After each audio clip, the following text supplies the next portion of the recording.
പ്രിയ രാധയോ? ഒരാളുടെയും കണ്ണിപ്പെടാണ്ട് എങ്ങനെ ഈ മറിഞ്ഞിരിക്കണേ? ഇതൊരു വിദ്യ തന്നെയാണ്.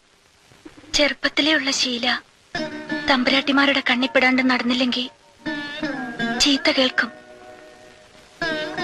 ശൂദ്രച്ചിക്കുട്ടി, ദുശകുനം, അശ്രീകരം എന്നൊക്കെയാ എനിക്കിട്ടിരുന്ന പേര്. ഇപ്പോഴല്ലേ രാധയും മോളും ഒക്കെ ആയത്. ഇപ്പോ ആ പവറിൽ അങ്ങോട്ട് നടന്നൂടെ? എന്തിനത്? ഒക്കെ കള്ളസ്നേഹ കാട്ടണത്. ചിരിച്ചു കാട്ടിയാലും ഉള്ളിന്റെ ഉള്ളില് പല്ലെറിമണത് എനിക്കറിഞ്ഞൂടെ. അയ്യേ, കരയാ? പെൺകുട്ടികള് കരയണത് കണ്ട വലിയ വിഷമാ. അതും രാധ. എപ്പോഴും ചിരിക്കണ മൊഹ എനിക്കിഷ്ടം. ഒന്ന് പുഞ്ചിരിക്കൂ കാണട്ടെ. ആ, ചിരിക്കുന്നേ. ഹായ്.